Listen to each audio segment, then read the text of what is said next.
No news only views. दोस्तों, कारगिल विजय दिवस की बहुत सारी शुभकामनाएं और उन शहीदों को सत सत नमन जिन्होंने सरहद पर देश हित में अपने प्राणों को न्यौछावर किया। सबसे पहली बात यहीं से, और इसके बाद अब आती है मुद्दे की बात जिस पर हम आज चर्चा करने जा रहे हैं। हमारे साथ हैं युवा एडवोकेट तरुण कुमार रोहितास। हम आपका स्वागत करते हैं। धन्यवाद। और उसके पहले हम आपको कुछ बातें पढ़ के बताएंगे। आज के सर्वाधिक प्रसारित हिंदी दैनिक की एक खबर है जो फ्रंट पेज पे है कि सुप्रीम कोर्ट ने छात्रों की आत्महत्या को देश की शिक्षा व्यवस्था की संस्थागत विफलता करार दिया है। कोर्ट ने कहा है, छात्रों की लगातार मौतें अक्सर ऐसी वजहों से होती हैं जिन्हें रोका जा सकता है। यह इस बात का सबूत है कि हमने मानसिक स्वास्थ्य, अकादमिक दबाव, सामाजिक कलंक और संस्थागत संवेदनहीनता जैसे पहलुओं को नज़रअंदाज कर दिया है। अब इस संकट को और अनदेखा नहीं किया जा सकता।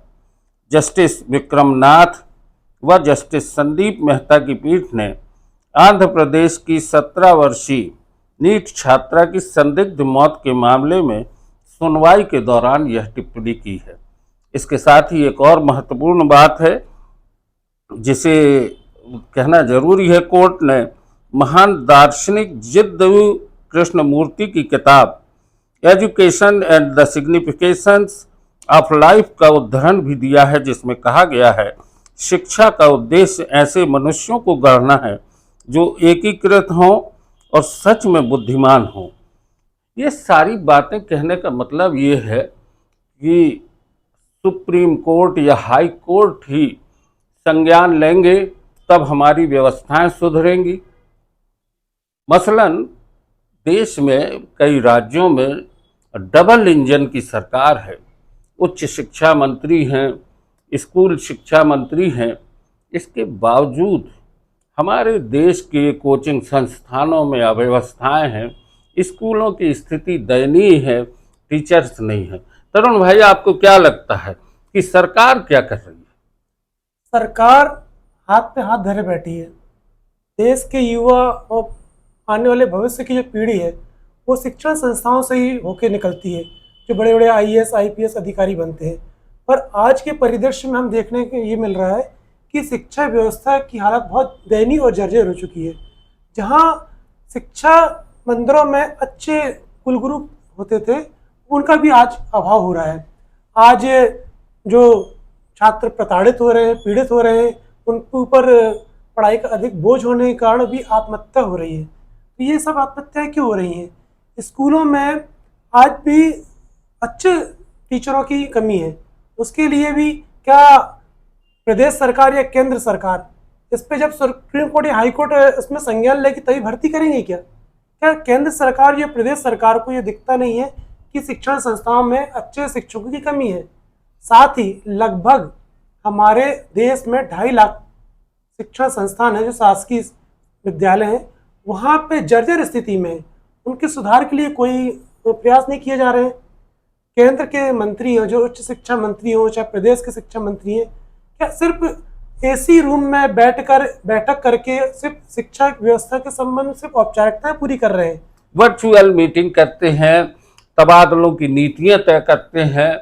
कोचिंग इंस्टीट्यूट धड़ाधड़ खुलते जा रहे हैं। कोचिंग इंस्टीट्यूट में लगातार लाखों रुपए वसूल किए जाते हैं। न कोचिंग इंस्टीट्यूट जो हैं उनके रजिस्ट्रेशन के बारे में सरकार ध्यान देती है, न संबंधित विभाग के अधिकारी। लगता है कि सारी व्यवस्थाओं की जिम्मेदारी कोर्ट को सौंप दी गई है। घटनाएं होती हैं, कोर्ट संज्ञान लेता है, याचिकाएं दायर होती हैं, कोर्ट उन पर जानकारी मांगता है, तब कहीं जाके हमारे सिस्टम में थोड़ी सी हलचल होती है।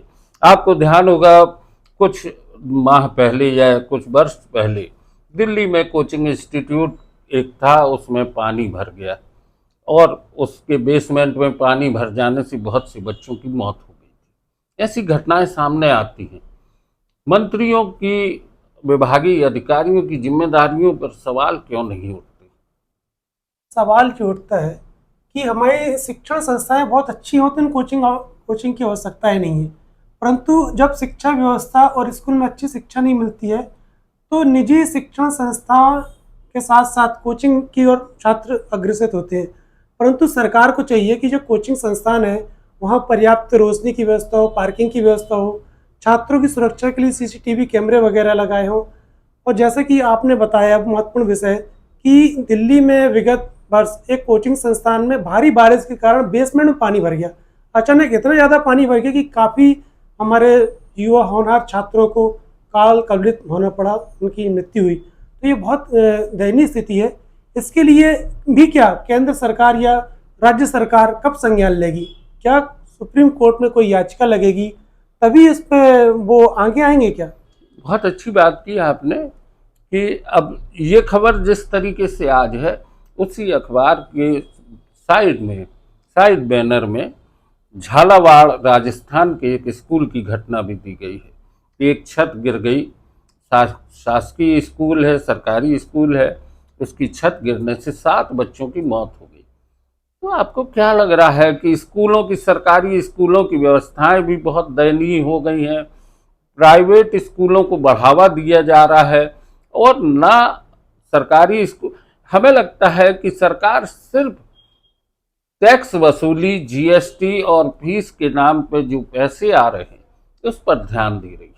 आपका कहना बिल्कुल सही गंगा भैया कि जिस प्रकार से निजी शिक्षण संस्थाओं को सरकार कहीं ना कहीं पीछे के रास्ते से बढ़ावा दे रही है।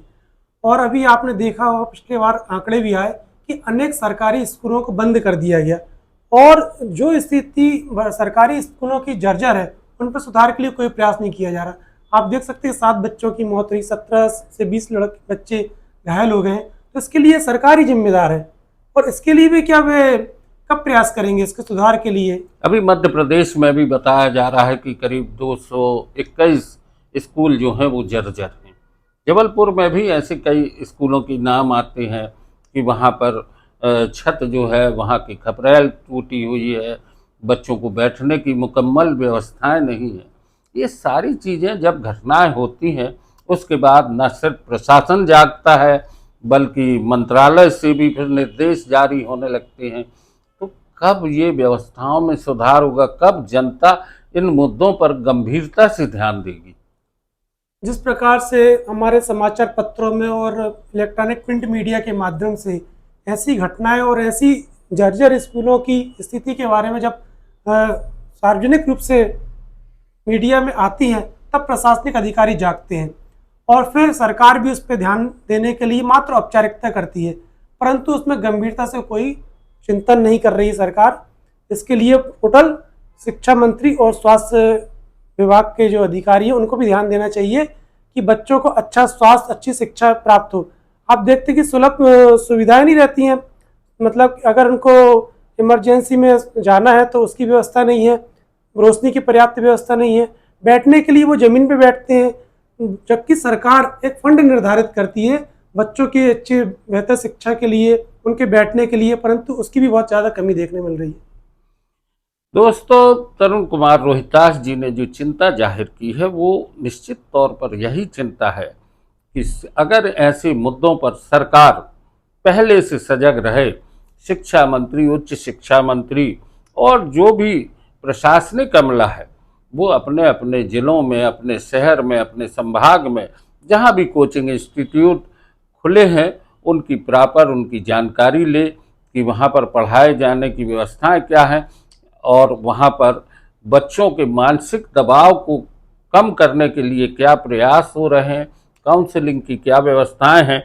आज सुप्रीम कोर्ट ने 15 दिशा निर्देश दिए हैं और राज्यों से कहा है कि 2 माह के भीतर इसकी जानकारी कोर्ट को दी जाए।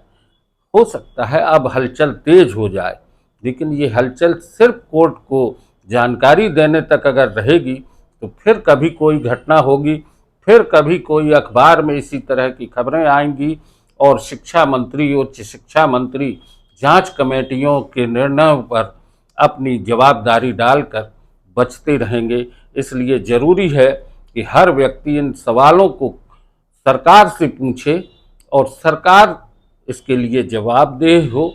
जैसा कि हमने कल भी कहा था कि सरकार को झुकना पड़ता है उस समय जब जनता खड़ी होती है।